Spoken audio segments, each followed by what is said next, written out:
तो गुरु महाराज की व्यास पूजा के उपलक्ष्य में हम लोग यहाँ सब एकत्र हुए हैं। शिष्यों के लिए दीक्षा और उसके बाद गुरु के साथ उनका आदान प्रदान, ये एक बहुत ही अनूठी चीज़ है। एक संबंध विकसित होने की यात्रा है। जो संबंध हम करोड़ों करोड़ों करोड़ों जन्मों से भुला दिए, जो वास्तविक संबंध है भगवान श्री कृष्ण के साथ, उस संबंध को दोबारा स्थापित करने की ये यात्रा आरंभ होती है दीक्षा से। और एक शिष्य का पूरा जो जीवन है, गुरु के साथ जो उसका पूरा आदान प्रदान है, वो इस कृष्ण के साथ संबंध स्थापित करने की यात्रा है। तो ये हम व्यास पूजा मना रहे हैं और प्रतिदिन हम गुरु महाराज से प्रार्थना करते हैं कृष्ण भक्ति में हम आगे बढ़ सकें, अनर्थों को छोड़ सकें, प्रशिक्षित हो सकें सही प्रकार से भगवान और भगवान के सभी शुद्ध भक्तों की सेवा करने के लिए। और उनके मार्गदर्शन में फिर अलग अलग सेवाओं में नियोजित होते हैं। ऐसे बहुत सारे कार्य तो देखने में जो सब करते हैं वैसे ही कार्य लगते हैं, लेकिन ये एक बहुत ही विशेष चीज़ हो रही है। कार्य वैसे ही हैं, सोना उठना, कुछ हाथ पैर चलाना, लेकिन उसका उद्देश्य वो कृष्ण के साथ संबंध स्थापित करना, इसलिए वो एक बहुत ही अनूठी चीज़ हो रही है। तो एक शिष्य को हमेशा उसके बारे में सचेत रहना चाहिए, ये हो रहा है जीवन में उसके। भौतिक जगत में भी हम लोग अलग अलग संबंध स्थापित करते हैं, लेकिन वो सब संबंध नकली संबंध हैं। इसलिए हम बार बार निराश होते हैं उन सब संबंधों में, क्योंकि उन संबंधों का आधार अविद्या है। हम अपने को शरीर मानते हैं और इंद्रिय भोग को अपने जीवन का लक्ष्य मानते हैं, और इस आधार पे हम संबंध स्थापित करने की कोशिश करते हैं। अंततः विफलता होती है, अंततः हताशा होती है, क्योंकि वो सब संबंध अनित्य हैं और वो सब संबंध एक गलत धारणा पे आधारित हैं कि हम भोक्ता हैं। तो जब से हम भगवान श्री कृष्ण के साथ अपने संबंध को भूले, उसके बाद अभी ये दोबारा अवसर हमें प्राप्त हो रहा है कि हम दोबारा से उस संबंध को स्थापित कर पाएँ। और गुरु महाराज एक शिष्य के जीवन में उस संबंध को पुनर्स्थापित करने की एक अविकल्पनीय कड़ी है। यस्य प्रसादात भगवत प्रसादो यस्या प्रसादान न गति कुतोपि। इसलिए एक शिष्य के जीवन में उनके गुरु के साथ संबंध स्थापित करना, वो कृष्ण के साथ संबंध स्थापित करने का प्रशिक्षण है। इसलिए हम सभी को हमारे आध्यात्मिक गुरु के साथ संबंध स्थापित करने के लिए बहुत उत्साही रहना चाहिए, और साथ साथ बहुत सावधान भी रहना चाहिए। कैसे वो संबंध स्थापित होगा? गुरु मतलब वो बहुत भारी हैं, क्योंकि वो कृष्ण के सेवक हैं। कृष्ण की सेवा, कृष्ण का सेवक स्वीकार्य होना कृष्ण के द्वारा, वो एक तरीके से इस संसार में सबसे दुर्लभ चीज़ है। क्योंकि भगवान लोगों को सब कुछ आसानी से दे देते हैं कंपैरेटिवली, लेकिन अपनी सेवा का अधिकार आसानी से नहीं देते हैं, उसका मूल्य है, बहुत विशिष्ट मूल्य है, जिसमें पहले तो अन्य सब कुछ प्राप्त करने की अभिलाषाओं को छोड़ना होगा, सारी आसक्तियों को छोड़ना होगा, और कृष्ण को संतुष्ट करने की अभिलाषा को विकसित करना होगा। ऐसा अगर किसी की समझ है, भाव है और बहुत तीव्रता इसमें है, तब जाकर के कृष्ण किसी को अपना सेवक होने का अधिकार प्रदान करते हैं। तो इसलिए जो गुरु हैं वो बहुत भारी होते हैं, क्योंकि वो कृष्ण के सेवक हैं। इसलिए उनके साथ संबंध करना सस्ता नहीं है। गुरु भी हैवी हैं और उनके साथ संबंध स्थापित करना भी हैवी है। तो सबसे पहले तो हमें बहुत, अभी दीक्षा हो गई हमारी, यहाँ पर जो सब लोग उपस्थित हैं दीक्षित हैं या उनका आश्रय हुआ है गुरु चरणों में, तो अभी ये संबंध, दीक्षा स्टार्टिंग, इनिशिएशन किसका स्टार्टिंग, संबंध बनने का आरंभ है। ये हमारे गुरु के साथ हमारा संबंध बनने का ये आरंभ है, जिसके द्वारा कृष्ण के साथ हमारा संबंध बनेगा। हमारे सभी जो भगवान के शुद्ध भक्त हैं उनके साथ हमारा संबंध बनेगा। हालांकि अनगिनत हैं भगवान के भक्त, तो सबके साथ संबंध एक ही प्रकार से नहीं होगा। विशिष्ट रूप से जो हमारे गुरु हैं कृष्ण के साथ हमारे संबंध में वो एक विशेष कड़ी है।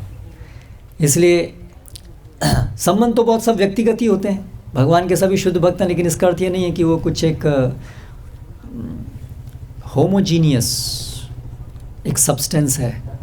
अलग अलग सब शुद्ध भक्त एक एक व्यक्तित्व हैं और सबके सब शुद्ध भक्त हैं और उनके अंदर व्यक्तिगत विलक्षणताएं भी हैं।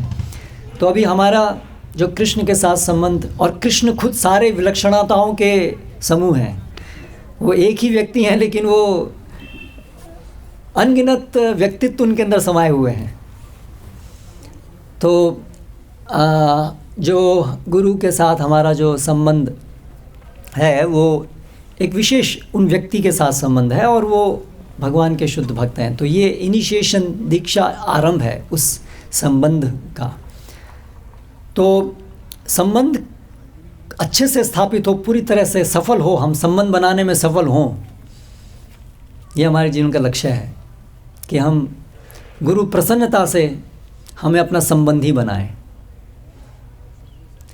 तो उसके लिए क्या आवश्यकताएं होंगी? सबसे पहली आवश्यकता तो है कि इस संबंध को बनाने के लिए हम उत्सुक हों। अगर संबंध बनाने के लिए हम उत्सुक नहीं हैं तो भौतिक जगत में भी संबंध बनाने के लिए उत्सुकता तो चाहिए, उसके बिना भौतिक संबंध भी नहीं बनते हैं।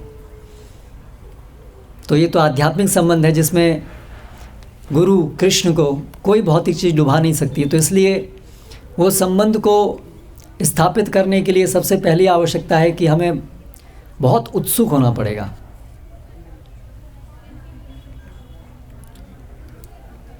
दूसरी बात कि गुरु को के साथ संबंध बनाने के लिए उत्सुक होने के लिए पहले हमें कृष्ण के साथ संबंध बनाने के लिए भी उत्सुक होना होगा। ऐसा क्यों? क्योंकि गुरु का जो पूरा अस्तित्व है वो कृष्ण सेवामय है। इसलिए गुरु के साथ संबंध स्थापित करना मतलब कृष्ण के साथ संबंध स्थापित करना, दोनों बिल्कुल एक साथ गुथे हुए हैं, उनको अलग नहीं किया जा सकता है। तो एक पूर्व पक्ष में ऐसा कहा जा सकता है कि अगर हम इस्कॉन की हिस्ट्री में देखें तो शुरू में ऐसे कई शिष्य थे जो, क्योंकि श्रील प्रभुपाद पाश्चात्य जगत में गए, प्रचार किया, तो पाश्चात्य जगत में तो इवन यहाँ तक कि कृष्ण के विषय में भी ज़्यादातर लोग अनभिज्ञ थे उस समय। तो उनमें से अनेक लोग, तो लगभग सभी लोग, ज़्यादातर लोग, सभी प्रभुपाद जी के व्यक्तित्व से आकर्षित हुए पहले, ना कि कृष्ण से। जैसे हम कई वृत्तांत देखते हैं, प्रभुपाद एयरपोर्ट पे आ रहे हैं और इवन सामान्य जो भी भक्तों से जुड़ा हुआ व्यक्ति भी नहीं है, वो व्यक्ति भी उनसे आकर्षित हो जाता था, उनकी एफुलजेंस को देख करके, उनके तेज को देखते हुए आश्चर्यचकित हो जाता था। ऐसे बहुत लोग प्रभुपाद जी के गुणों को देख करके आश्चर्यचकित होते थे, आकर्षित होते थे। तो श्रील प्रभुपाद के जो भी शिष्य थे आरंभ में, उनका आकर्षण विशेष रूप से श्रील प्रभुपाद के गुणों के प्रति था। वो कितने दयावान हैं, श्रील प्रभुपाद कितने ज्ञानवान हैं, श्रील प्रभुपाद जो भी ये भौतिक जगत के अंदर सामान्य व्यक्ति की सोच है, आउटलुक है, दृष्टिकोण है, उससे बिल्कुल एक दूसरे ही स्तर पर हैं, ऐसा सब अनुभव करते थे। उसकी वजह से श्रील प्रभुपाद के प्रति वो आकर्षित हुए। तो हम ऐसा सोच सकते हैं कि तो फिर क्या आवश्यकता है कि गुरु के साथ संबंध स्थापित करने के लिए हमें कृष्ण के साथ संबंध स्थापित करने के प्रति भी उत्सुक होना होगा। हम केवल गुरु के साथ अपना संबंध कृष्ण संबंध से पृथक बनाने का प्रयास नहीं कर सकते। तो हम देखते हैं कि श्रील प्रभुपाद के शिष्य भले ही वो आरंभ में प्रभुपाद के व्यक्तिगत गुणों से आकर्षित हुए, लेकिन श्रील प्रभुपाद जो एक सच्चे गुरु हैं, उन्होंने फिर उन शिष्यों को भगवान कृष्ण से जोड़ा।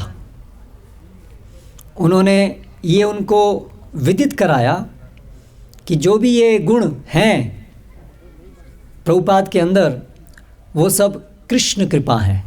इसलिए प्रभुपाद जी का नाम कृष्ण कृपा मूर्ति है। ये एक गुरु का कर्तव्य है कि वो अपने शिष्यों को ये बोध कराए कि जो कुछ भी उसके गुण हैं वो वास्तव में अंततः उसके गुण नहीं हैं, वो सब श्री कृष्ण के गुण हैं। जैसे हम भागवतम में भी देखते हैं, नारद जी ब्रह्मा जी से प्रश्न करते हैं कि हम सब तो यही देखते हैं, यही अनुभव करते हैं कि आप ही सर्वे सर्वा हैं, लेकिन आप भी किसी की प्रार्थना करते हैं किसी से कि आपसे ऊपर भी कोई है। तो वहाँ पर ब्रह्मा जी जो हमारे संप्रदाय के आदि गुरु हैं, वो वहाँ पर नारद जी को ये विदित कराते हैं कि मेरी शक्ति सब कृष्ण से आई है, मैं अपने आप में, मेरे पास कोई शक्ति नहीं है। तो ये एक सच्चे गुरु का प्राथमिक लक्षण है कि वो जो भी गुण उसे गुरु की सेवा से प्राप्त हुए हैं, उन गुणों का दुरुपयोग नहीं करता, अपने शिष्यों को आकर्षित करके अपनी पूजा करा के वो जो भी गुणों को प्रदर्शित करता है वो उससे भ्रमित नहीं होता। एक सस्ता व्यक्ति जो गुरु नहीं है, हल्का है, अगर आध्यात्मिक प्रगति के कारण उसके अंदर कुछ अच्छे गुण आ जाते हैं तो सामान्यतया ये देखा जाता है कि वो उन कुछ गुणों के कारण मिथ्या अहंकार से गर्वित हो उठता है, या उन गुणों के द्वारा इंद्रिय भोग, प्रतिष्ठा, लाभ इत्यादि में पड़ जाता है, वो भ्रमित हो जाता है। लेकिन जो गुरु हैं, जो साक्षात्कार से बहुत भारी हैं, वे कभी भी जो कृष्ण कृपा से उनको गुण प्राप्त होते हैं उससे वो भ्रमित नहीं होते हैं, बल्कि वो उसका हमेशा उपयोग कृष्ण सेवा में ही करते हैं। तो हमारे गुरुदेव के द्वारा हम ये सब चीज़ें समझ पा रहे हैं, देख पा रहे हैं उनके व्यक्तिगत उदाहरण के अंदर कि कैसे बहुत सारे दिव्य गुणों से ओतप्रोत हैं, लेकिन हम सभी को वो प्रति क्षण अपने प्रत्येक शब्द से, अपने प्रत्येक कार्य से वो कृष्ण के साथ संबंध बनाने के लिए प्रेरित करते हैं। तो जैसा कि श्रील प्रभुपाद समझाते हैं कि एक शिष्य का जीवन जैसे ट्रेन दो पटरी पर चलती है, वैसे ही एक शिष्य का जीवन भी दो पटरी पर चलता है। एक गुरु का संबंध और एक कृष्ण का संबंध। तो ये दोनों संबंध साथ साथ विकसित होते हैं। गुरु एक अलग व्यक्ति हैं, कृष्ण एक अलग व्यक्ति हैं। हम मायावादी नहीं हैं कि सब एक है, लेकिन अनेक होने पर भी एक हैं कि गुरु का स्वार्थ पूरी तरह से किस प्रकार कृष्ण के स्वार्थ में, कृष्ण की प्रसन्नता में ओतप्रोत है, एक है। इसीलिए वो दोनों पटरी हैं, लेकिन वो ट्रेन उससे एक ही दिशा में चलती है।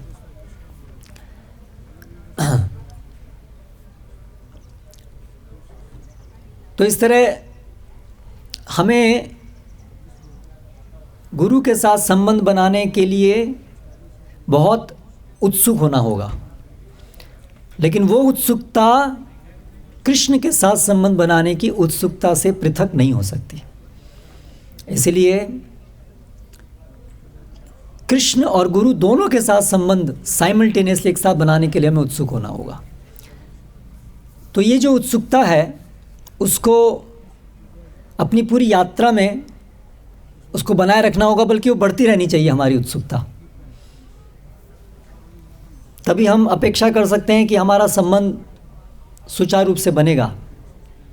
ऐसा नहीं कि दीक्षा तक हम उत्साही थे और जैसे जैसे समय बीतता है वैसे वैसे धीरे धीरे हम शिथिल हो जाएं, तो हमें सफलता नहीं मिलेगी। दिन प्रतिदिन हमारी उत्सुकता गुरु और कृष्ण के साथ संबंध बनाने की और प्रबल होनी चाहिए। तो ये जो उत्सुकता है, इसको बढ़ाने के लिए क्या किया जाए, इसको बनाए रखने के लिए और बढ़ाने के लिए क्या किया जाए? तो हम सभी जो हैं, लगभग सभी भक्ति के प्रथम सोपान में हैं, जिसको वैदिक भक्ति कहते हैं। हम अभी रागा नुगा के लिए योग्य नहीं हैं, उसके लिए अधिकारी नहीं हैं। तो यत्र राग अनवाप्तव्यम प्रवृत्तिरुपजायते शास्त्रस्य शासनेनैव स वैदिक भक्ति उच्यते। उसको वैदिक भक्ति कहते हैं, जिसमें कि जब तक स्वाभाविक कृष्ण की सेवा करने का स्वाभाविक लगाव, प्रगाढ़ लगाव उत्पन्न नहीं हुआ है, तब तक जो सेवा की प्रवृत्ति शासन, शास्त्र के शासन से ही मात्र आती है, उसको वैदिक भक्ति कहते हैं। ये हमारा जीवन है। हम लोगों की सेवा की प्रेरणा, संबंध स्थापित करने की प्रेरणा, हम बात यही कर रहे हैं ना, संबंध बनाने के लिए उत्सुकता कैसे बढ़ाई जाए। तो वो संबंध बढ़ाने, संबंध स्थापित करना, पुनर्विकसित करना, पुनर्स्थापित करना कृष्ण के साथ, गुरु के साथ, उसकी जो उत्सुकता है उसको बढ़ाने का उपाय ये है हम लोगों के लिए कि जो हमारी श्रद्धा है गुरु, साधु और शास्त्र में, उसी से ही हमको प्रेरणा मिलती है संबंध स्थापित करने की। ये वैदिक भक्ति का लक्षण है, क्योंकि स्वयं नेचुरल, स्वाभाविक संबंध रखने की चेष्टा अभी नहीं है। लेकिन बहुत बड़ा सौभाग्य है कि गुरु और शास्त्रों में श्रद्धा है। वो श्रद्धा के कारण उनके वचन हमें सेवा में प्रेरित करते हैं। ये वैदिक भक्ति का स्तर है। तो इसके लिए इसका मतलब क्या चाहिए? जैसे भागवतम में बताया गया है, शृण्वता श्रद्धया नित्यम गृणतश्च स्वचेष्टितम कालेन नाति दीर्घेण भगवान विशते हृदि। तो श्रद्धा के साथ गुरु, साधु और शास्त्र से श्रवण करके और गृणतस उसको अपने जीवन में अप्लाई करके, लगा करके शीघ्र ही हम पाएंगे कि हमारा वो संबंध स्थापित होगा। तो श्रद्धापूर्वक श्रवण करना और उसको अपने जीवन में अपनाना, ये चीज़ें प्राप्त होती हैं संबंध की तीव्रता बनाए रखने के लिए और उसमें आगे बढ़ने के लिए ये आवश्यकताएं हैं। तो श्रद्धा जो है वो पिवोटल है। पिवोटल मतलब आधार धुरी है वो, है ना।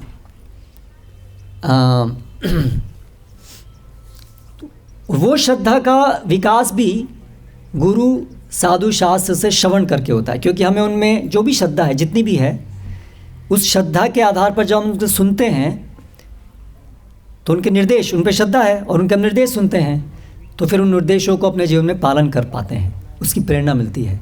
उनको पालन करने से हमारी और शुद्धि होती है, हमारी और श्रद्धा बढ़ती है, फिर हम और श्रवण करने के लिए उत्सुक होते हैं और संबंध स्थापित करने के लिए उत्सुक होते हैं, और ऐसे करके एक ये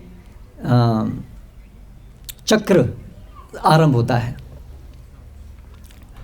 तो इसीलिए गुरु महाराज, श्रील प्रभुपाद और सभी पूर्ववर्ती आचार्य गुरु से श्रवण करना, गुरु मुख पद्म वाक्या चित्ते ते करिया ऐक्या, ये बहुत बहुत महत्वपूर्ण है, क्योंकि इससे संबंध को स्थापित करने की उत्सुकता बढ़ेगी और अन्य सभी प्रेरणा भी इसी से आएगी, क्योंकि हमारा वो स्तर है कि हम प्रेरणा प्राप्त करते हैं। हमारी प्रेरणा का आधार है गुरु साधु शास्त्र के वाक्यों में श्रद्धा। तो हमारा बहुत बड़ा सौभाग्य है कि गुरु महाराज प्रबलता से प्रतिदिन, लगभग प्रतिदिन प्रवचन देते हैं, पुस्तकें लिखते हैं और हमें प्रेरित करते हैं श्रील प्रभुपाद की पुस्तकों को नियमित पढ़ने के लिए, उनको सुनने के लिए। कोई ऐसा लेक्चर नहीं है जिसमें ये प्रेरणा हमें नहीं मिलती हो। और अगर हमारी श्रद्धा गुरुदेव में है तो जितना हम उनको सुनेंगे तो प्रभुपाद को सुनने में, भागवतम को पढ़ने में हमारी श्रद्धा उत्साह विकसित होता है, जो कुंजी है भगवान कृष्ण के साथ संबंध को बनाने की।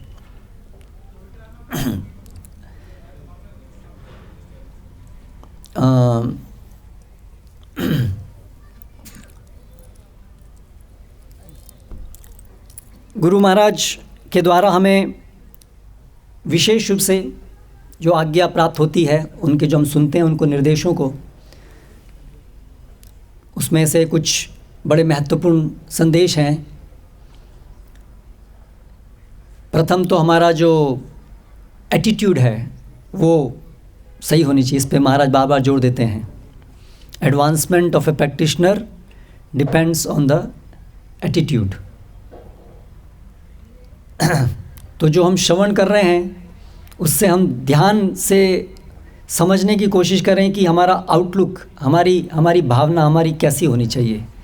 भगवान और गुरु के साथ हमारा संबंध जो हम स्थापित करना चाहते हैं उसमें हमारी भावना क्या होनी चाहिए, हम किस लिए वो संबंध स्थापित कर रहे हैं, प्रयोजन क्या है हमारा, और उसका जो तरीका है उसकी क्या विशेषताएं हैं, ये सब चीज़ें। फिर क्रियाएं, उसके बारे में हम नियमित रूप से ये सुनते हैं कि गुरु महाराज जोर देते हैं कि हम सबसे पहले प्रतिदिन सुबह जल्दी उठें, है ना। जो गृहस्थ भक्त हैं उनके लिए भी ऐसा नहीं कि छूट है, ठीक है, थोड़ा बहुत आधा घंटा 5 बजे, लेकिन ऐसा नहीं कि ठीक है गृहस्थ है, ऐसा नहीं, ये हम नहीं सुनते हैं। क्योंकि अगर हमारे दिन का आरंभ ब्रह्म मुहूर्त में उठ कर के हरे कृष्ण महामंत्र की ध्वनि को श्रवण कीर्तन करने में अगर नहीं गया तो फिर हमारा वो दिन जो है वो कृष्ण चेतना को विकसित करने के लिए उपयोग नहीं हो पाएगा ढंग से, और हम कमज़ोर हो जाएंगे। तो ये एक बहुत बार बार हम इस निर्देश को सुनते हैं, सुबह जल्दी उठना और उठ कर के वो समय को हरे कृष्ण महामंत्र के श्रवण कीर्तन में लगाना। और हम फिर सुनते हैं कि ध्यान पूर्वक पूरे मन से, हृदय से हरे कृष्ण मंत्र लेना, केवल एक औपचारिकता की तरह से नहीं, उसमें पूरे अपने को एब्जॉर्ब करके, अपने मन को, अपने खुद को पूरे हृदय से, पुकारते हुए नाम जप करना। तो गणना, उसकी जो गुणवत्ता है और जो उसकी गणना है, दोनों के ऊपर जोर देना। और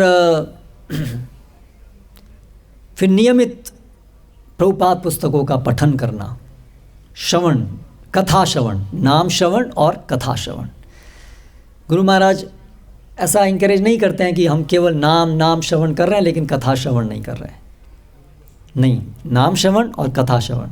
और कथा श्रवण में भी गुरु महाराज एम्फेसाइज करते हैं कि कथा भी दो प्रकार की होती है, लीला कथा और उनके संदेश की कथा, भगवान के संदेश की कथा। तो लीला कथा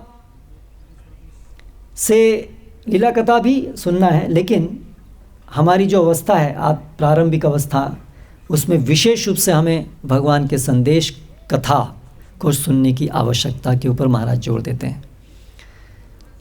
फिर उसके उपरांत गुरु महाराज जोर देते हैं कि शिष्य को कीर्तन करना चाहिए। श्रवण के बाद कीर्तन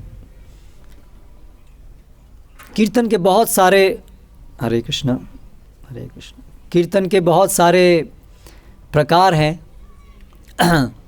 उसकी बहुत सारी विविधताएं हैं। वो अलग अलग भक्त के लिए अलग अलग तरीके से होगा, लेकिन उसका सार एक ही है कि अपने मन, शरीर, इंद्रियों को गुरु के मार्गदर्शन में, सेवा में नियोजित करना, भगवान का गुणगान जिससे हो, कीर्ति हो, ऐसी सेवाओं में लगाना, वो कीर्तन है।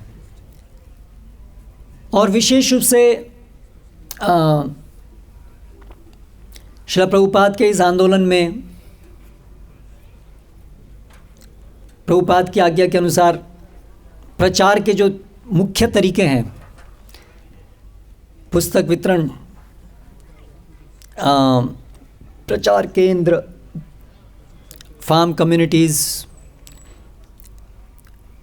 गुरु महाराज खुद उसके ऊपर व्यक्तिगत रूप से पुस्तकें लिखना, जो सबसे बहुमूल्य कार्य है, सबसे उन्नत भक्तों का कार्य है, उसमें संलग्न है।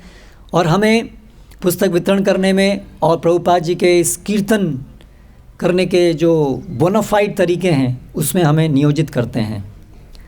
तो अभी हमें ये देखना होगा कि हम कितना उनको अपने जीवन में अप्लाई कर रहे हैं, हम कितने अपने इंद्रियों को, मन को अच्छे से उसमें लगा रहे हैं कि हम कुछ बाकी तो नहीं रख रहे हैं। एक होता है कि क्या कर रहे हैं हम लोग, लेकिन उससे भी ज़्यादा महत्वपूर्ण है क्या नहीं कर रहे हैं। क्योंकि क्या कर रहे हैं तो लेगा, और ये भी कर रहे हैं, ये भी कर रहे हैं, ये भी कर रहे हैं, इतनी सेवा कर रहे हैं। लेकिन विचार करना चाहिए क्या नहीं कर रहे हैं। जैसे धन देते हैं तो हमने इतना धन दिया, लेकिन विचार करना चाहिए कितना नहीं दिया जो दे सकते थे, है ना। तब ज़्यादा अच्छा समझ में आता है कि हम क्या कर रहे हैं। उसी प्रकार से हम सेवा कर रहे हैं, हमने ये सेवा की, ये सेवा की, लेकिन उसका ये विचार करना चाहिए कि कितना समय ऐसा है जो हम सेवा नहीं कर रहे हैं, अपने इंद्रिय भोग में लगा रहे हैं अनावश्यक। वो चिंतन पहले आना चाहिए। तो हम क्या ऐसा हमारी समय शक्ति है जो भगवान की सेवा में लग सकती थी, लगनी चाहिए थी, लेकिन नहीं लग रही है हमारे अटैचमेंट्स के कारण, हमारी आसक्तियों के कारण, हमारे, तो वो क्यों हम नहीं काट रहे हैं, वो चिंतन जरूरी है। वो हमें गुरु महाराज बताते हैं। तो आसक्तियों को तो ढूंढना पड़ेगा, हम कहाँ आसक्त हैं, अभी क्या हमारे हुक्स कहाँ हैं, क्या चीज़ है जो अभी आगे बढ़ने में हमको रोके हुए है। एक एक करके उसको फोकस करके उसको एक एक को काटना होगा। ये हम शिक्षा लेते हैं गुरु महाराज से।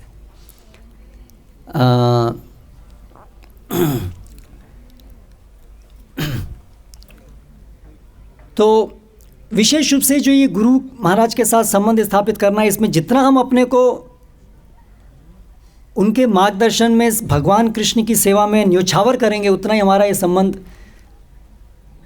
प्रगाढ़ होगा। जैसे समुद्र में मोती प्राप्त करने के लिए आपको समुद्र में कूदना पड़ता है, केवल किनारे पे खड़े रह कर के इच्छा करने से वो मोती मिल जाए, उससे वो मोती नहीं मिलते हैं। तो उसी प्रकार से गुरु महाराज के साथ संबंध स्थापित करने के लिए, क्योंकि वो गुरु है ना, इसलिए वो केवल किनारे पे खड़े रह कर के इच्छा करने से नहीं होता है, उसके लिए अपने को झोंकना पड़ता है। तो वही बात है, झोंकना मतलब जो हम आसक्त हैं जिन चीज़ों में, उनको काटना पड़ता है, तभी तो झोंकेंगे। जब पकड़े हुए हैं कुछ बहुत ही जगत की चीज़ें, तो कैसे अपने को झोंकेंगे। तो ये पुशिंग हमें गुरु महाराज से मिलती है, ये प्रेरणा हमें मिलती है। तो हमें ये चिंतन करना चाहिए कि हम क्या पकड़े हुए हैं, हमारे क्या पकड़े हुए हैं, क्या छोड़ करके और अपने को न्यौछावर करना है। तो ये सब बहुत सारे निर्देश हैं। ऐसा नहीं है कि केवल जो व्यक्ति बहुत बड़ा प्रचारक है, एक बहुत बड़े मंदिर का संचालक है या कोई एक प्रोजेक्ट का संचालक है, वही केवल ऐसा करने से ही होगा कि वो गुरु की सेवा में अपने को न्यौछावर कर रहे हैं। ऐसा नहीं है। एक गृहिणी भी अपने सामान्य कार्य, गृह के कार्य करते हुए भक्ति में अपने को पूरा गुरु के सेवा में न्यौछावर कर सकती हैं। ऐसा नहीं कि केवल बाह्य रूप से जो बड़े बड़े काम है उसको करने में ही हम अपने को न्यौछावर कर सकते, क्योंकि हमारी जो भी स्थिति है, जो भी हमारा कर्तव्य है, शास्त्रों के अनुसार निर्दिष्ट, गुरु के अनुसार निर्दिष्ट, उस सेवा में हम अपना तन मन धन सब कुछ कितना बेस्ट पॉसिबल तरीके से लगा रहे हैं, वो मानदंड है। कितना हम अपने को अप्लाई कर रहे हैं। अभी हम अपने मन को कितना अप्लाई नहीं कर रहे हैं, ये विचार करना होगा।